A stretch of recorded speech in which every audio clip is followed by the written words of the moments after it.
Captain Lisa Wong stood on the bridge of the UES Phoenix watching the alien fleet approach Earth. Through the massive windows, she could see hundreds of Krillin warships moving in perfect formation. Their ships looked like giant metal spears with glowing red tips that pulsed like angry heartbeats against the black of space. Communications Officer Ryan Murphy was young, maybe 25, with nervous hands that shook as he worked his console.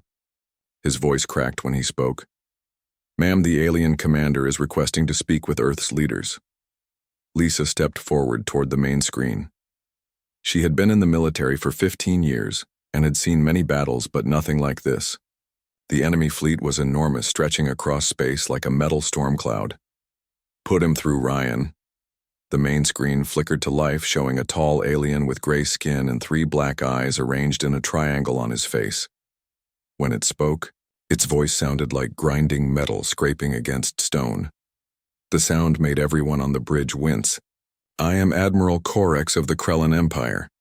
Your species has been chosen for conquest. We have studied your pathetic civilization for months. Surrender now, and your deaths will be quick and painless." Lisa stepped closer to the screen. Her voice was calm and steady despite the fear she felt inside.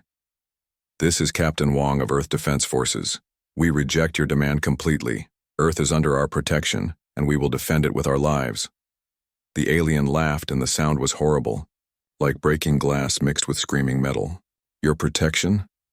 Do not make me laugh, human. We have studied your species very carefully. You have maybe 100 ships total. We have 10,000 vessels. Your weapons are primitive toys. Your shields are made of paper. You cannot possibly win this battle." Lisa felt her crew tense behind her, but she kept her voice level.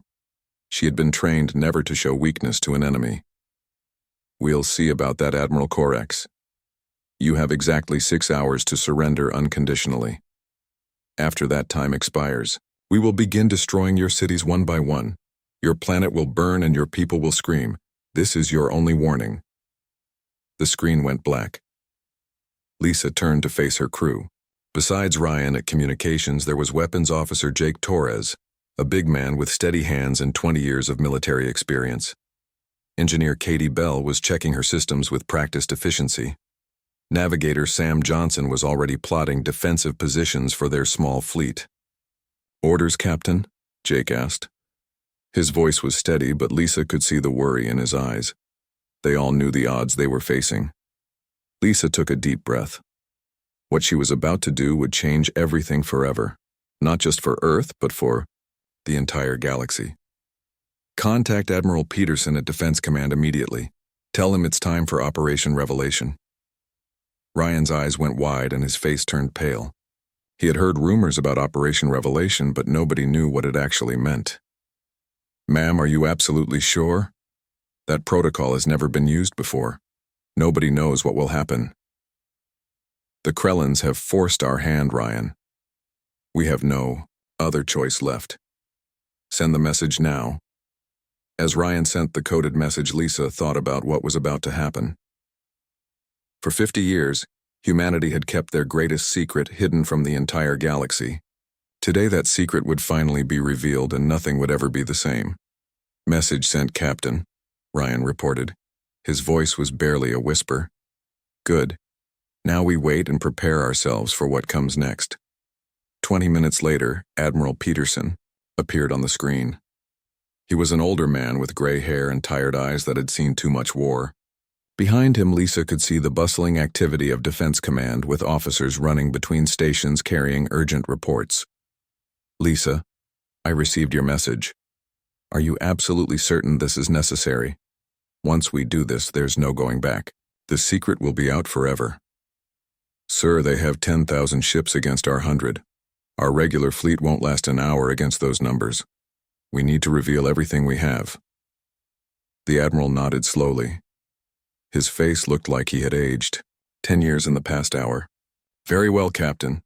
Operation Revelation is hereby authorized. May God help us all for what we're about to do." "What are our specific orders, sir?" "Take the Phoenix to coordinates Zulu 77 immediately. You'll meet your escort there, Captain." "Escort, sir? What kind of escort?" Admiral Peterson smiled for the first time Lisa could remember, but it was a sad smile full of ancient secrets. "You'll see Captain Wong. And Lisa, tell your crew to prepare for the shock of their lives.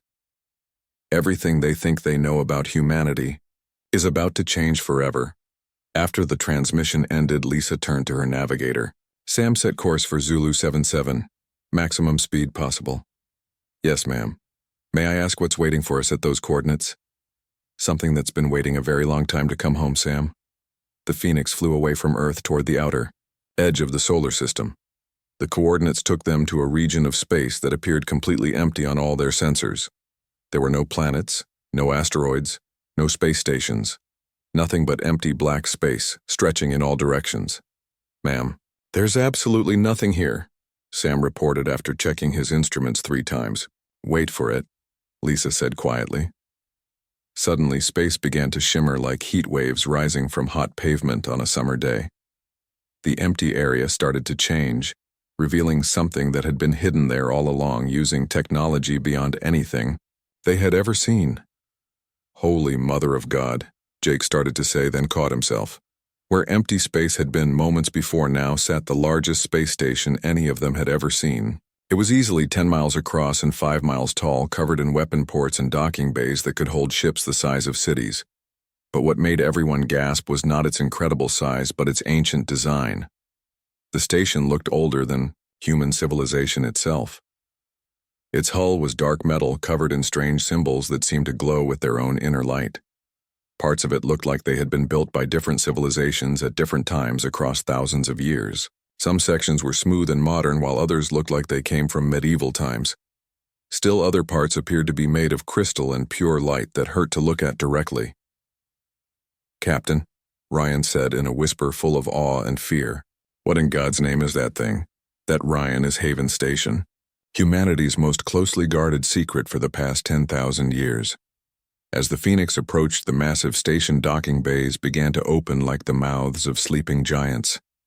But instead of small ships coming out, enormous vessels emerged. From the station's hidden depths, ships that defied everything they thought they knew about human technology.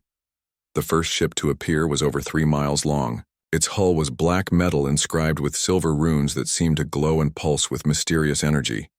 Weapon ports lined its sides like the teeth of some great space beast waiting to devour its enemies. "My dear God," Katie whispered from her engineering station. "Captain, that ship is reading as older than the Egyptian pyramids. The metal composition is unlike anything in our databases." More ships emerged from the station's depths. Some looked like they were made of living wood with branches for weapon arrays and leaves that sparkled like stars. Others appeared to be carved from single pieces of asteroid rock, polished smooth as glass. A few seemed to be made of pure energy, held together by force fields that bent light around them. "Ma'am," Sam said, and his voice was shaking badly. "I'm reading the energy signatures on these ships. Some of them are putting out more power than our entire Earth fleet combined. How is this even possible?" "How many ships are coming out, Sam?" "I count 50 vessels so far, Captain. Wait, more docking bays are opening all around the station." Lisa watched in amazement as more ancient vessels emerged from Haven Station. Each one was completely unique, like they had been built by different alien species across thousands of years of galactic history. Some ships moved like living creatures swimming through space. Others flew in geometric patterns that hurt the mind. "To follow Captain Wong," came a new voice over the communication system. The voice was human but somehow different, older and more confident than any voice she had ever heard. "This is Admiral Stone aboard the UES Eternal. Please join our formation immediately." "Admiral Stone?" Ryan looked confused and checked his computer databases frantically. "Ma'am, there's no Admiral Stone listed anywhere in the Earth Defense Forces."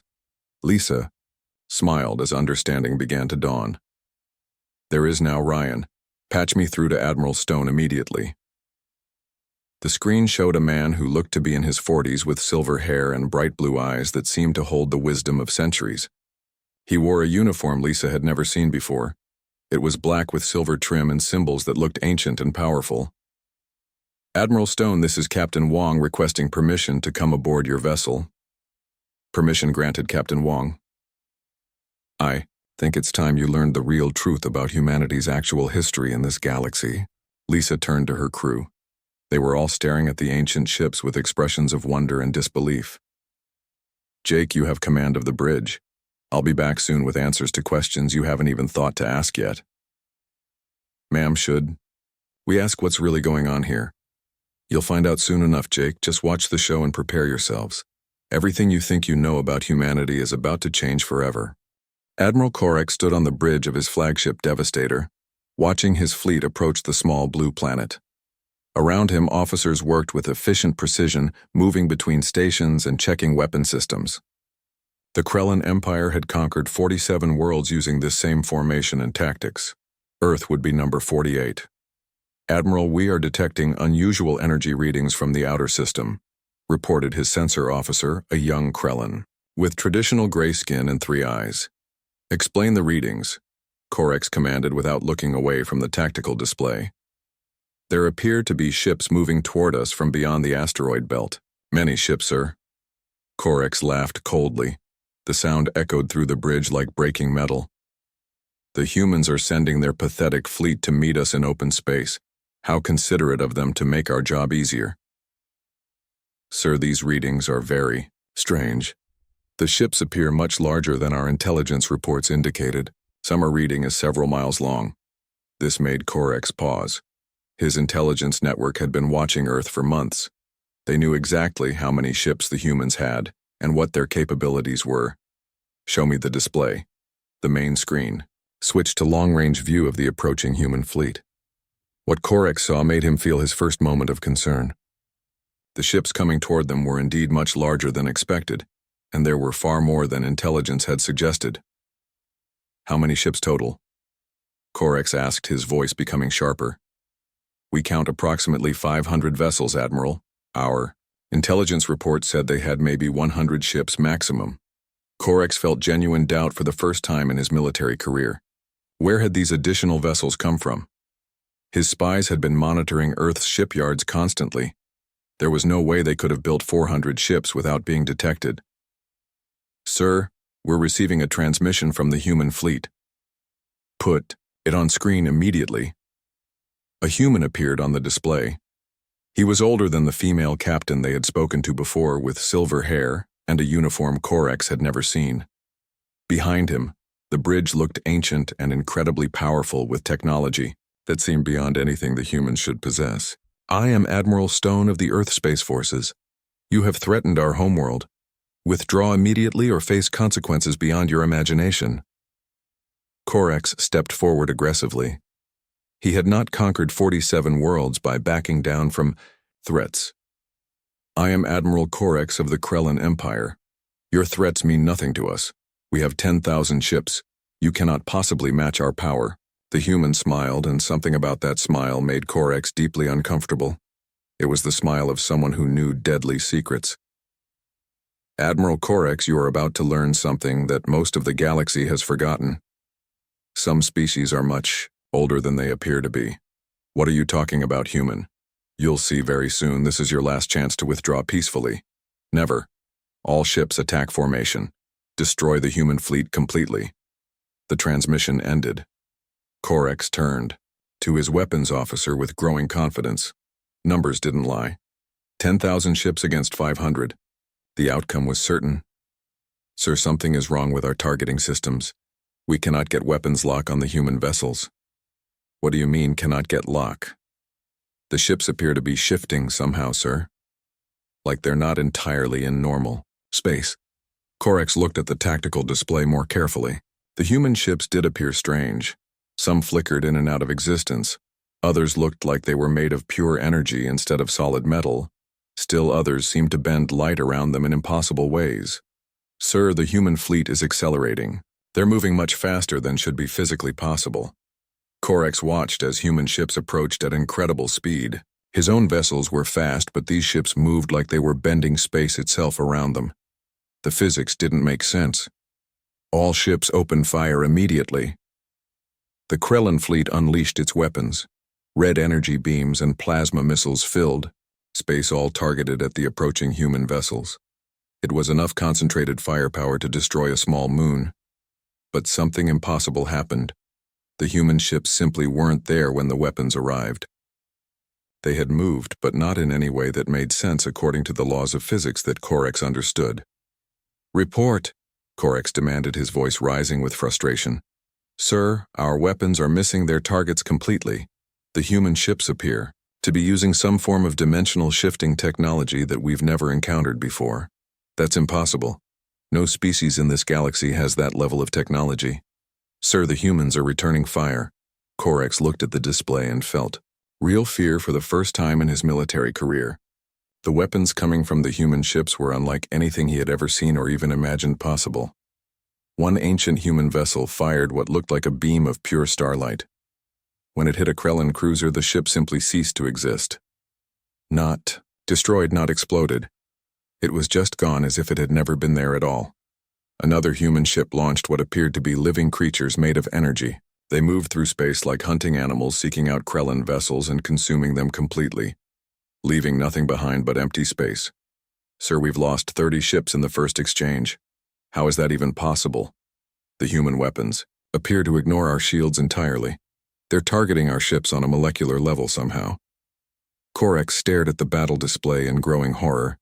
His mighty fleet, which had conquered dozens of worlds, was being systematically dismantled by weapons he couldn't understand or counter. Ships that had seemed invincible were being destroyed like toys. "Sir, incoming transmission from the human admiral." "Put him on screen now."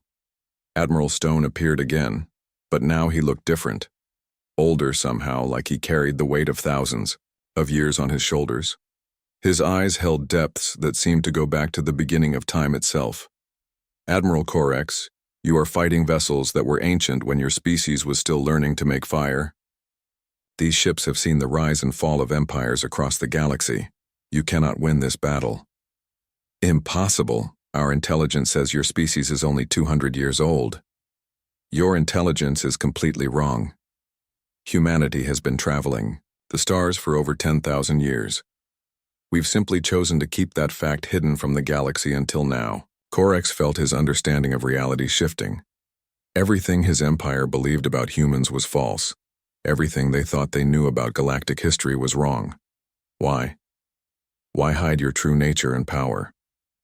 Because when other species learn how old and powerful you really are, they either worship you or try to destroy you. We preferred to be underestimated until absolutely necessary. "Sir," Corex's weapons officer called out in panic, "we've lost over 200 ships. The human weapons are unlike anything in our databases. They're using technology we don't even have theories about." Corex looked at his fleet status display. Ships that had seemed invincible minutes ago were being destroyed by weapons that defied all understanding. His fleet was being torn apart. "Admiral Stone, what do you want from us?" "Simple. Leave our space immediately and never return. Spread the word to your empire and any other species that might be listening. Earth is under the protection of forces older than your civilization. And if we refuse to withdraw?" Stone's expression became cold as the space between stars. "Then you'll discover why ancient species are called Ancient Admiral, because they survived everything the universe could throw at them for thousands of years." On the display, Corex watched one of the human ships transform. Its hull seemed to flow like liquid metal, reshaping itself into something that looked more like a living creature than a spacecraft.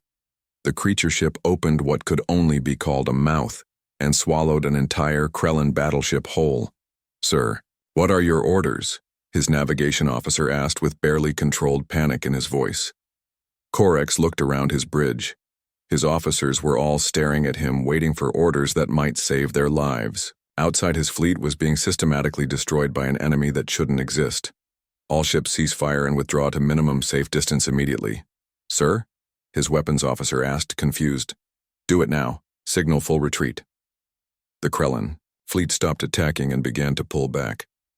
Immediately, the human ships also ceased fire, though they maintained their threatening formations like predators ready to strike again. "Admiral Stone," Corex said into the communication system, "we are withdrawing as requested. But the Krellin Empire will want to know more about humanity's true nature. Tell them this, Admiral. Humanity has been the galaxy's secret guardian for millennia. We've prevented wars, stopped extinctions, and guided younger species toward peace. We've done this from the shadows because that's how we chose to operate. Guardian, you've been watching over us. Not just you, everyone. The peaceful development of the Androni Republic. We helped negotiate that from behind the scenes. The technological renaissance of the Vegan Confederacy. Our scientists provided key insights anonymously. The end of the Centauri Civil War. Our diplomats worked for decades to make that peace possible. Corex felt stunned. The humans had been influencing galactic politics for thousands of years without anyone knowing. They had been pulling strings from the shadows, guiding the development of entire civilizations. Why reveal yourselves now? Lisa spent 3 days touring Haven Station, and each hour brought new revelations about humanity's hidden history. In the archives, she saw records of first contact with species that the regular Earth government didn't even know existed. In the ICT laboratories, she watched human and alien scientists working together on technologies that seemed like pure magic. But it was in the memorial hall that she truly understood what she was being asked to join. The hall was enormous, with walls covered, in names stretching up into shadows. Admiral Stone stood beside her as she read the inscriptions with growing awe and sadness. These are the humans who gave their lives for the great work over the past 10,000 years, he explained quietly. Lisa read some of the names and dates. Commander Janet Lewis died 4847 BCE while preventing a war between two extinct species.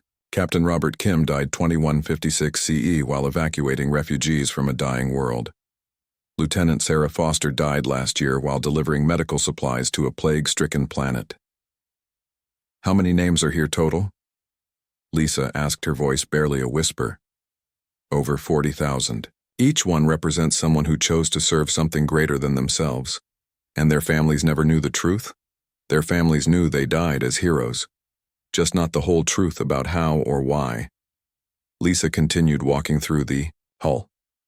Near the end, she found a section for the living people who had given centuries of their lives to the great work. Director Martinez's name was there along with hundreds of others. Admiral, I need to ask you something, Lisa said. With all this power, all this technology, why don't you just take over? Rule the galaxy openly? You could prevent wars by force instead of through secret diplomacy. Stone was quiet for a long moment. Because Captain Power corrupts even the best people. Even the most noble intentions can become tyranny if you're not extremely careful. We've seen it happen to other species who tried to become galactic guardians through force. What happened to them? They became the very evil they set out to prevent. Conquerors who justified their actions by claiming they were bringing peace. The galaxy is littered with the ruins of empires that started with the most pure intentions. Lisa understood completely. So you stay hidden to stay honest. Exactly. The moment we reveal ourselves as the galaxy's rulers, we stop being guardians and become dictators, even if we start with the most noble intentions. They left the memorial hall and headed toward the docking bays where Lisa's potential ship waited.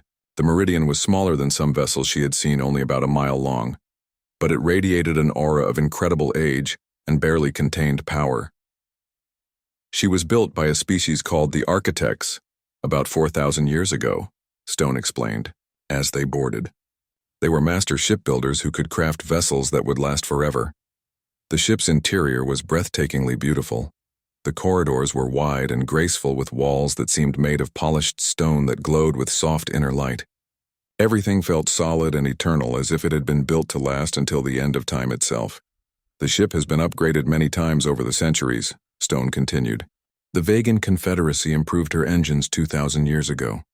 The Crystal Singers enhanced her communication systems. Humanity added our own touches over the millennia. They reached the bridge, and Lisa gasped. It was like stepping into a cathedral made of pure light and stars. The ceiling showed a perfect view of space that changed to display whatever the captain wanted to see. The control stations looked like they had grown from the floor rather than been built. The ship chooses her captain, Stone said. We can't simply assign the Meridian to someone, she has to accept them. How does that work exactly? Touch the captain's chair. You'll know immediately. Lisa approached the chair cautiously. It was elegant and simple, made of the same glowing stone as the walls. When she touched it, she felt a warm, tingling sensation spread through her entire body. Suddenly her mind was filled with images. She saw the ship's complete history launching from the architect homeworld millennia ago, sailing between the stars serving dozens of captains from different species. She felt the ship's pride in its service and its sadness at seeing civilizations rise and fall. But most importantly, she felt the ship's approval. The Meridian wanted her as its captain. "She likes you," Stone said with a genuine smile. "The ship has been without a captain for 50 years. She's been waiting for exactly the right person." Lisa sat in the captain's chair and felt immediately at home. The ship's systems came alive around her displays, showing status reports and stellar maps. It was like the ship was welcoming her. "What would my first mission be?" she asked. "The Rillick situation I mentioned. They're a species in the Vega system that's on the verge of destroying itself completely. We need someone to make contact and guide them toward peace." "How would I accomplish that?" Stone activated a holographic display showing the Vega system. "The Rillicks have two main factions fighting over their homeworld's dwindling resources. Both sides have recently developed nuclear weapons. Our projections show a 70% chance they'll destroy their civilization within the next year. And if they do destroy themselves, then another promising species dies out and the galaxy becomes a little darker.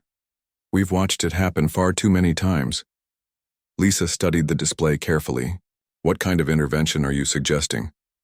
"Subtle at first. Anonymous scientific data that might help them develop clean energy. Perhaps arranging for them to detect signals from peaceful civilizations that could serve as better role models. And if that doesn't work, then we might need to be more direct. A mysterious ship appearing to both factions demonstrating that there are forces in the galaxy they should think very carefully about provoking." Lisa understood the approach. The alien Big Brother strategy. Sometimes it works quite well. Sometimes young civilizations need to be reminded that they're not alone in the universe and that others are watching. "Admiral, what about my crew? Have they made their decisions?" "Why don't you ask them yourself? They're waiting in the conference room." Lisa made her way back through the ship to where her crew was gathered. Ryan, Jake, Katie, and Sam all looked up as she entered. Their expressions showed they had been having intense discussions. "Well?" Ryan asked. "What do you think, Captain?" "I think we're being offered the chance to be part of something absolutely incredible, but it's not a decision any of us should make lightly." Jake leaned forward. "Ma'am, I've spent the last 3 days talking to people who've been doing this work for centuries. They've prevented countless wars, saved entire species, and made the galaxy a genuinely better place. How do you walk away from something like that?" "You don't," Katie added firmly. "I've seen technology here that could solve every energy problem Earth has ever had, but they only share it when species are truly ready for it, when they won't use it to build better weapons." Sam nodded enthusiastically. "The navigation systems on these ships can travel anywhere in the galaxy in days instead of years. We could explore places that regular humans will never see." Ryan was quiet for a moment. "But we'd also be giving up our old lives completely. Our families, our friends, everything we've ever known." "Not entirely," Lisa said. "We'd still be serving humanity, just in a very different way." "What's your decision, Captain?" Jake asked. Lisa looked around the table at her crew. They had been through so much together, and now they faced the biggest choice of their lives. "I'm going to accept," she said finally. "This ship, this mission, this organization, it feels right. Like it's what I've been preparing for my entire career without knowing it." "Then we're with you," Ryan said immediately. "All of us?" Lisa asked, looking at each crew member. "All of us," Katie confirmed. "We're a team. We stick together no matter what." Admiral Stone appeared in the doorway. "Have you all decided?" "We're in," Lisa said. "All of us." "Excellent. Your first mission briefing will be tomorrow. Tonight you should rest and prepare yourselves. Once you leave on your first mission, your old lives officially end." That night Lisa stood on the observation deck of Haven Station, looking out at the ancient fleet. Each ship represented thousands of years of human dedication to protecting the galaxy. Soon, she would be part of that tradition. Ryan joined her at the window. "Any regrets, Captain?" "None. You? I keep thinking about my sister back on Earth. She's getting married next month. I was supposed to be there. Lisa understood. They'll modify your memories enough that you'll have a good reason for missing it, and someday, maybe decades from now, you might be able to visit her again. As someone who's centuries old, it's possible. Some of the long-term operatives do make contact with distant descendants, but by then you'll have helped save dozens of civilizations. I think that's worth missing a wedding. Katie and Sam appeared on the observation deck, followed by Jake. Group meeting? Katie asked. Just saying goodbye to our old lives, Lisa replied. They stood together in comfortable silence, watching the ancient ships move slowly around the station. Tomorrow they would begin a journey that might last centuries. They would see the rise and fall of civilizations, prevent wars, and guide young species toward peace. Captain, Sam said quietly, do you think we'll make a difference? Lisa looked at the memorial hall visible through another window with its 40,000 names of humans who had given their lives for the great work. Captain Lisa Wong sat in the conference room aboard Haven Station, surrounded by beings she was only beginning to understand. Admiral Stone was there along with several officers wearing the ancient black uniforms, but there were also creatures that definitely weren't humans sitting around the massive table. Captain Wong, Admiral Stone said, I'd like you to meet some of our oldest allies. The first being looked mostly human, except for silver skin that sparkled like starlight and eyes that held tiny moving stars. When she spoke, her voice sounded like beautiful music played on crystal instruments. I am Commander Luna of the Stellar Watchers. My people have worked with humanity for 8,000 years. The second being was tall and thin with bark-like skin and leaves for hair that rustled softly when he moved. His voice sounded like wind blowing through ancient forests. I am Elder Oakenheart of the Forest Worlds. We have been partners with humanity since your species first learned to travel between the stars. Lisa stared at them in amazement. These weren't just aliens. These were representatives of civilizations that had been working with humanity for thousands of years. How many species know about humanity's real age? About a dozen civilizations, Admiral Stone replied. We've built alliances over the millennia with species that share our values. Peace, protection of younger civilizations, and knowledge sharing. And they've all been keeping the secret? Commander Luna smiled warmly. It has been in all our interests to let the galaxy believe that humanity was young and harmless. It made our work much easier to accomplish. What work, exactly? Elder Oakenheart leaned forward, his leaves rustling softly. Preventing wars, guiding technological development, stopping species from destroying themselves. We call it the Great Work. Admiral Stone activated a holographic display showing the entire galaxy. Hundreds of small lights blinked across the star, map like fireflies in the darkness. Each light represents a civilization that we've helped in some way over the past 10,000 years. Some we saved from extinction. Others we helped negotiate peace treaties. Many we provided with scientific knowledge at crucial moments in their development. Lisa studied the display in wonder. Almost every major civilization in the galaxy was marked with a light. The scope of what humanity and its allies had accomplished was staggering. The Androni Republic's peaceful revolution? We helped organize that from behind the scenes. The Vegan Confederacy's clean energy breakthrough? Our scientists provided the key equations anonymously. The Centauri Peace Accords? Our diplomats spent 50 years making that happen. But why? Why spend so much effort helping other species? Commander Luna answered thoughtfully. Because Captain Wong, the alternative is a galaxy full of war and suffering. Young civilizations make the same mistakes over and over. They develop nuclear weapons and almost destroy themselves. They pollute their worlds until they become uninhabitable. They fight endless wars over resources and territory. We've seen it happen countless times, Elder Oakenheart added sadly. The pattern is always the same. A species reaches a certain level of technology and then faces what we call the Great Filter. Most don't survive it. But with gentle guidance, they can, Admiral Stone said. A scientific breakthrough here, a diplomatic suggestion there, economic aid during a crisis. Small interventions that make huge differences. Lisa felt overwhelmed by the scope of it all. How many of you are there? I mean, how many humans know about this? About 10,000 active agents, Stone replied. We recruit very carefully from the regular military and space services, people who show wisdom, compassion, and the ability to keep massive secrets. What about the regular Earth government? Do they know any of this? The president and a few key advisors know some of it, but not the full scope. It's much safer that way for everyone involved. A new voice entered the conversation. Captain Wong, you're handling this revelation remarkably well. Lisa turned to see an elderly woman entering the conference room. She looked to be in her 70s with white hair and kind eyes, but there was something about her that suggested she was far older than she appeared. Captain, meet Director Sarah Martinez. She's been coordinating the great work for the past 300 years. Lisa blinked in shock. 300 years? That's impossible. Director Martinez smiled gently. One of the benefits of working with species that have advanced medical technology, Commander Luna's people discovered how to extend human lifespans centuries ago. You're all centuries old? Some of us, Admiral Stone said. I'm only 200 myself. Still quite young by Director Martinez's standards. Lisa felt like her understanding of reality was crumbling and rebuilding itself completely.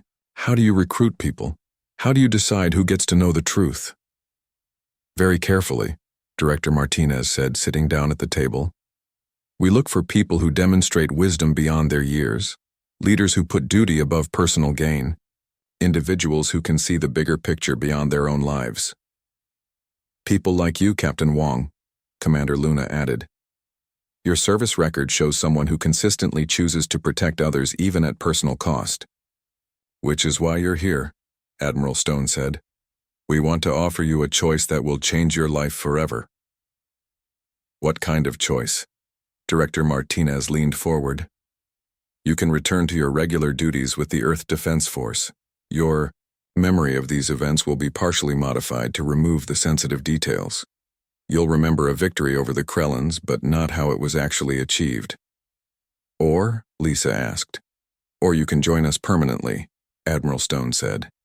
Learn the full truth about humanity's role in the galaxy. Help us continue the great work. But understand, if you choose this path, you can never go back to your old life. Lisa looked around the table at beings from different worlds and humans who were centuries old. What would my role be? Initially, you'd command one of our ancient vessels, Stone explained. The ship you'd be given is called the Meridian. It's about 4,000 years old and has been upgraded with technology from 7 different civilizations. What kind of missions would I undertake? Elder Oakenhart answered. Currently, we're monitoring a situation in the Vega system. A young species called the Rilix has just developed faster than light travel. They're also engaged in a planetary war that could destroy their entire civilization. We need someone to make contact and guide them toward peace, Commander Luna added. It's very delicate work. Too much interference and they'll become dependent on us. Too little and they might destroy themselves completely. How do you usually handle these situations? Every case is different, Director Martinez said. Sometimes we provide anonymous technological assistance. Other times we arrange for them to encounter a peaceful species that can serve as a good example. Occasionally we have to intervene more directly. What about the Krellans? Now that they know about us, what happens next? Admiral Stone smiled. Actually, that's working out better than we expected. Admiral Corex has returned to his people and is advocating for an end to their expansion wars. He's telling his government that there are ancient powers in the galaxy that they don't want to provoke. And they're listening to him? So far, yes. The Krellan Empire is a military culture, but they're not stupid. When their best admiral returns talking about weapons that can erase ships from existence, they pay very close attention. Lisa thought about everything she had learned. If I join, what about my crew, Ryan, Jake, Katie, Sam? They would be given the choice as well, Director Martinez said. Your crew has proven themselves capable and trustworthy. We could use people like them in our organization. And if some of them choose not to join, then their memories are modified, and they return to regular service with commendations for their brave actions against the Krellans. They'll live normal, happy lives. Lisa looked out the window at the ancient ships docked around Haven Station. Each one represented thousands of years of human history that the galaxy had never suspected existed. Director Martinez, can I ask you something personal? Of course, Captain. Do you ever regret it? Giving up your normal life to do this work? The elderly woman was quiet for a long moment, thinking carefully. Captain, in my 300 years, I've helped prevent 14 major wars, guided 37 species through their technological awakening, and stopped 3 potential genocides. My normal life would have lasted maybe 80 years and affected maybe a few hundred people. This life has lasted centuries and affected billions of lives across the galaxy. But the personal sacrifice. There are sacrifices, Martinez admitted. I've outlived everyone I knew when I was young. I've had to watch civilizations rise and fall. I've seen beauty and horror beyond imagination. But I've also been part of something infinitely greater than myself, Commander Luna spoke up. Captain Wong, humanity is unique in the galaxy. Most species either become conquerors or isolationists when they achieve advanced technology. Humanity chose a third path, becoming secret guardians. That choice has made the galaxy a much better place. But now that secret is partially out, Lisa said. Only partially, Admiral Stone replied. The Krellans know we're older than we claimed, but they don't know about the great work. They don't know about our alliances with other ancient species. There's still much that remains hidden. The Meridian dropped out of hyperspace at the edge of the Vega system, and Lisa immediately understood why the Rilliks were at war. The system's star was dying slowly but inevitably. The planet that had once been a paradise was now struggling to support its population as temperatures dropped year by year. Long-range sensors show extensive military activity around the homeworld, Ryan reported from the communications station. He had adapted to the ship's advanced systems remarkably quickly over the past few days. What kind of military activity? Lisa asked from the captain's chair. The chair felt completely natural now, as if she had been sitting in it for years. 2 major fleet concentrations on opposite sides of the planet. Looks like they're preparing for a massive final battle. Katie looked up from her engineering station with deep concern.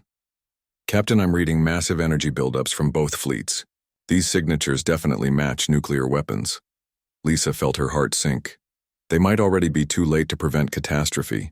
After traveling for days to reach this system, they could be arriving just in time to watch a civilization destroy itself. Sam, how long until we reach the planet? At current speed, 6 hours, but Captain, if I push the Meridian's enhanced engines, we could be there in 30 minutes.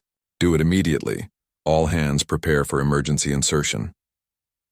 The Meridian accelerated beyond anything Lisa had experienced before.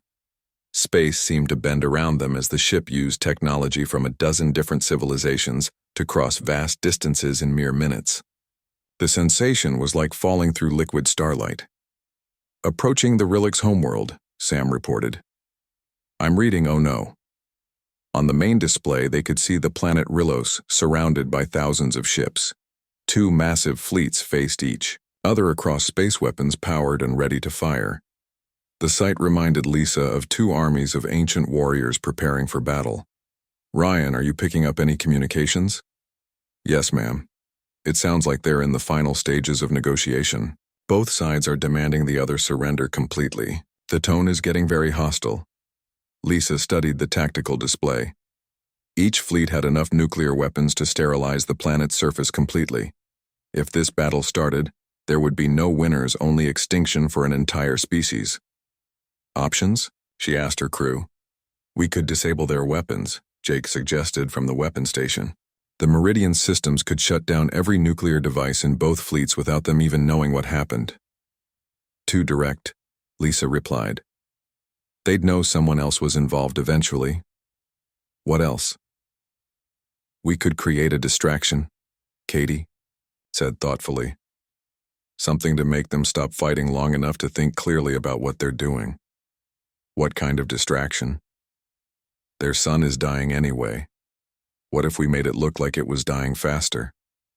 A solar flare big enough to threaten both fleets might make them realize they have bigger problems than fighting each other.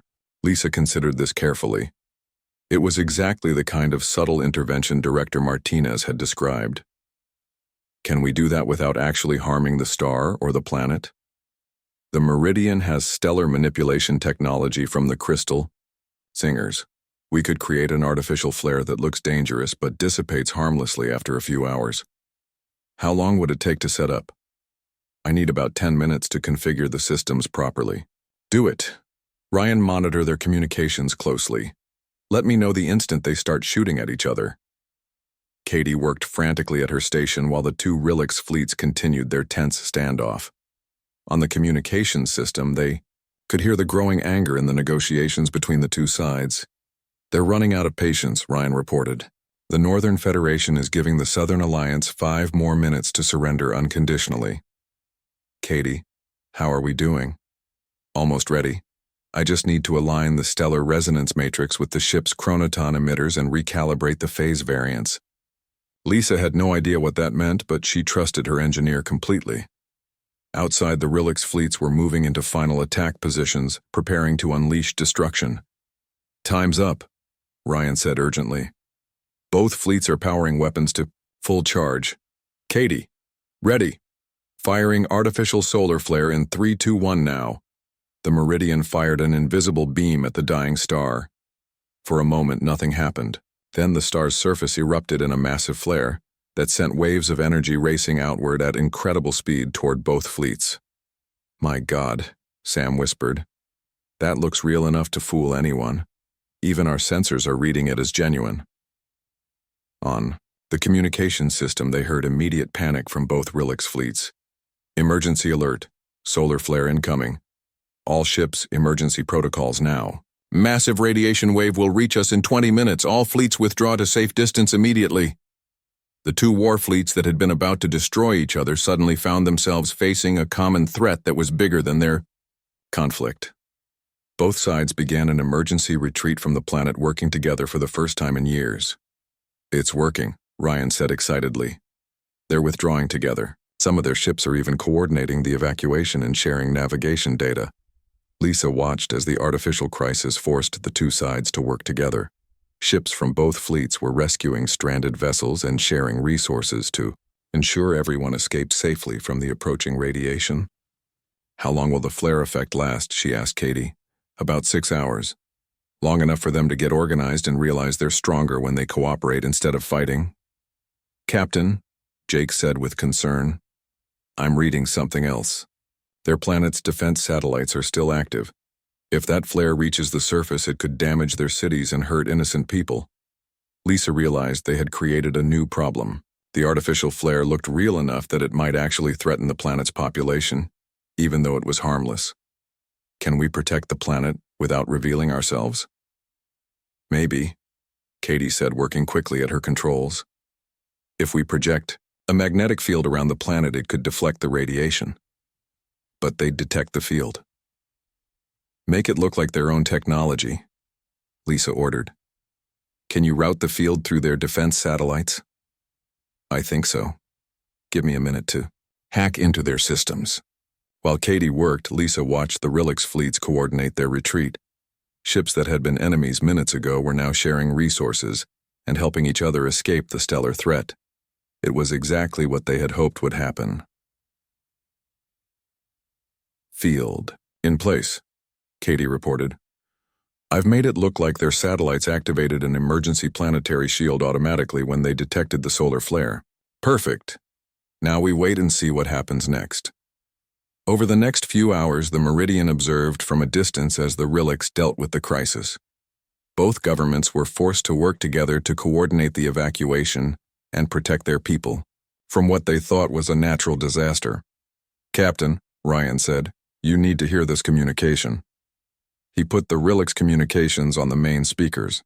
Two voices were speaking, presumably the leaders of the two factions that had been ready to destroy each other.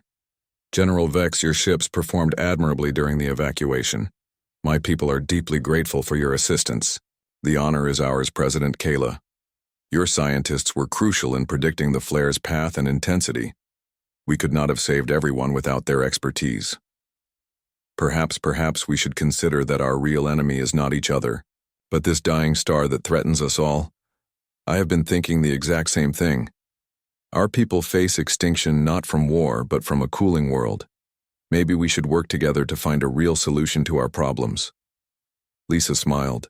The artificial crisis was having exactly the effect they had hoped for. Sometimes species just needed a reminder of what was truly important. Sam, take us back to the edge of the system. Let's see how this develops over the next few days. 4. The next 3 days, the Meridian monitored the Rillick's homeworld from long range. The artificial solar flare had dissipated, but its effects were lasting. The two factions had declared a permanent ceasefire and were working together to address their real problems. They're pooling their scientists, Ryan reported. Both sides are sharing research on how to deal with their cooling planet and dwindling resources. Any progress on actual solutions? They're talking about massive orbital mirrors to focus more sunlight on the surface, and they're discussing evacuating part of their population to other worlds in the system that might be more habitable. Good solutions, Lisa said. Are they making any progress on the technical challenges? Katie looked up from her analysis of their scientific databases. They're close, but they're missing some key insights about orbital mechanics and energy focusing systems. The math is just beyond their current understanding. Anonymous gift time? I think so. If I route it through their existing scientific networks, I can provide the equations they need without it looking like outside interference. Do it carefully.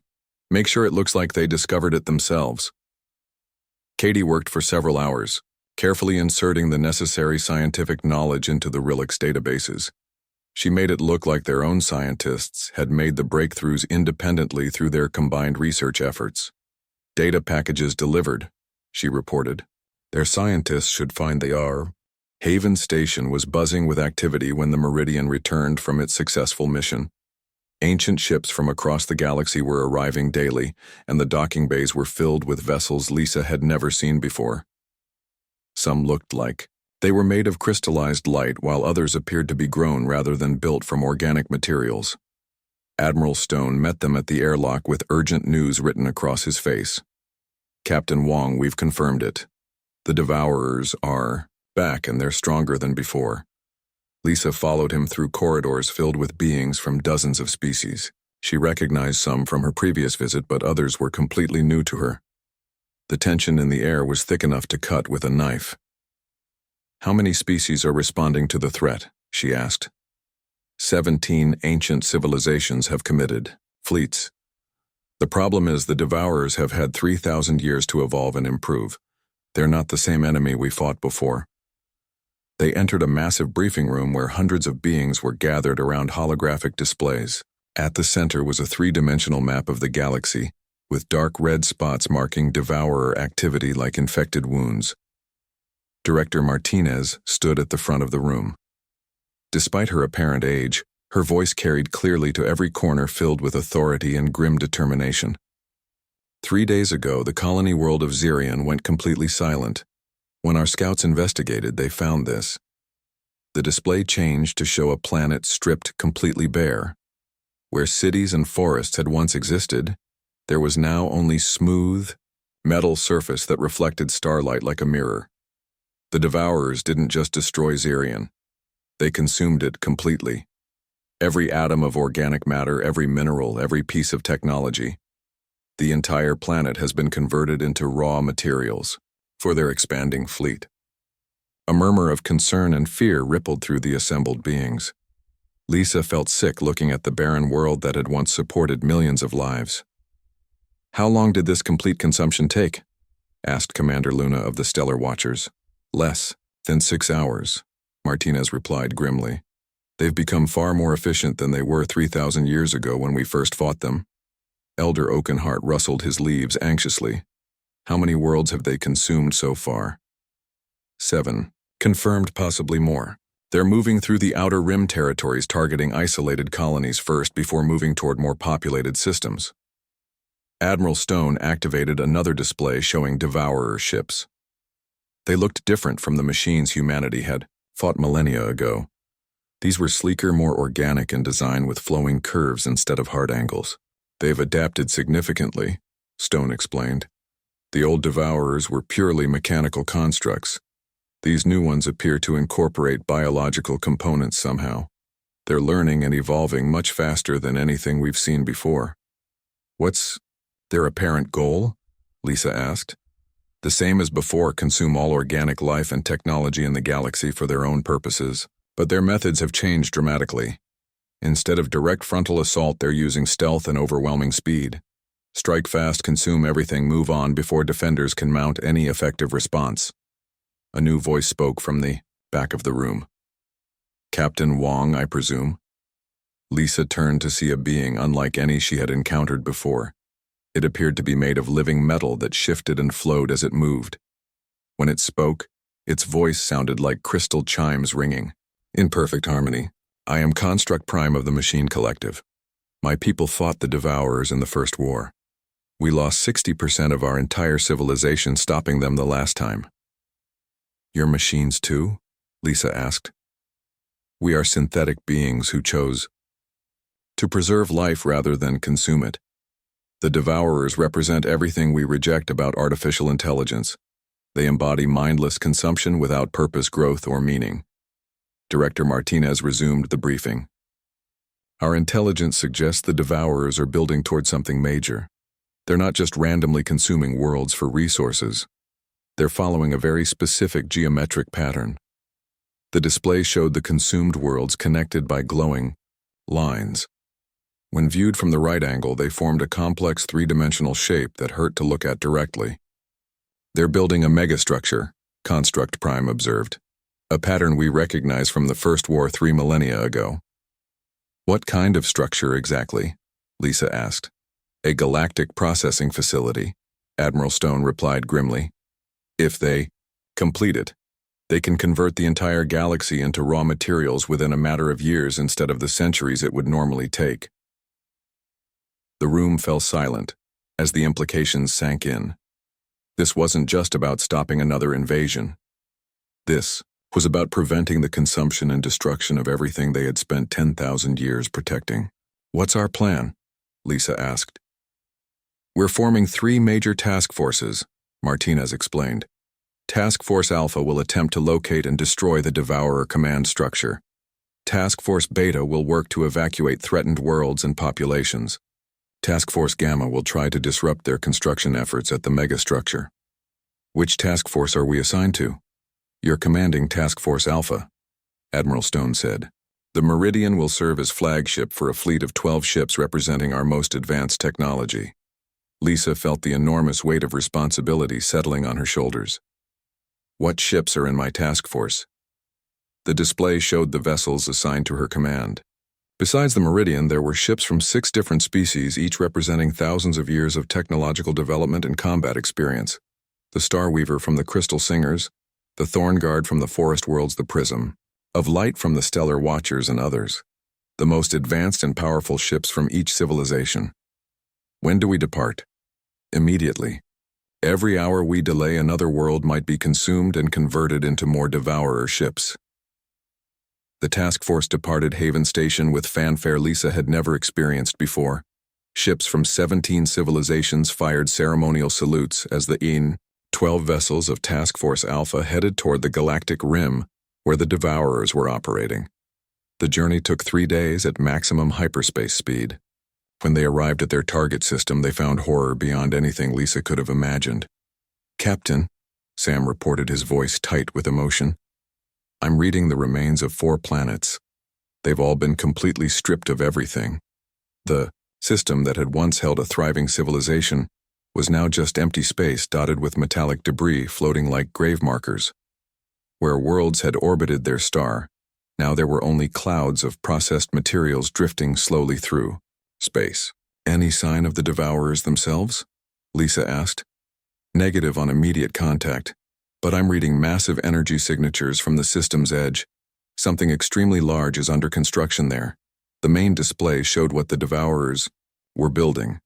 It was a structure the size of a small moon made entirely of the processed remains of the consumed worlds. The sight was both magnificent and terrifying. It's a processing station, Construct Prime's representative confirmed through the communications link. They're building infrastructure to consume worlds even faster than before. Can we destroy it? Unknown. The structure appears to be heavily defended by automated systems. As if summoned by their words, the Devourer defenders revealed themselves. Hundreds of ships emerged from behind the massive structure. These vessels moved with predatory grace like metal sharks hunting through space. All ships battle stations, Lisa ordered. Prepare for engagement. The battle was unlike anything from human military history.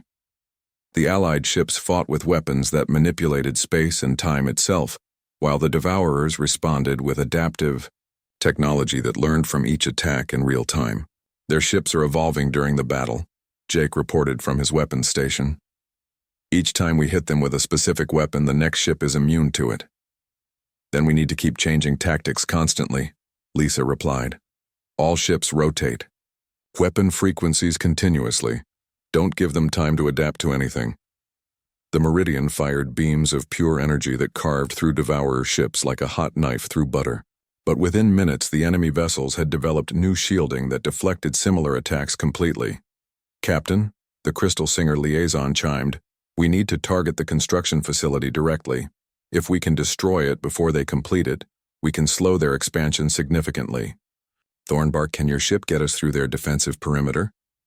The Forest World Warrior's ship was unique among the fleet. It was a living vessel that could grow and change its structure during battle, adapting to threats in real time. Thornguard can clear a path through their defenses, but you'll only have one chance to reach the facility before they adapt to our tactics. Do it. The living ship charged into the Devourer formation, its wooden hull sprouting additional armor and weapons as it flew. The Devourers focused their fire on the strange organic vessel, allowing the Meridian to slip through their defensive lines undetected. Lisa found herself in close range of the massive construction facility. It was even more horrifying up close. She could see the processed remains of entire cities being fed into its hungry mechanical maws like food into a giant mouth. Jake, target the facility's power core. Give it everything we've got.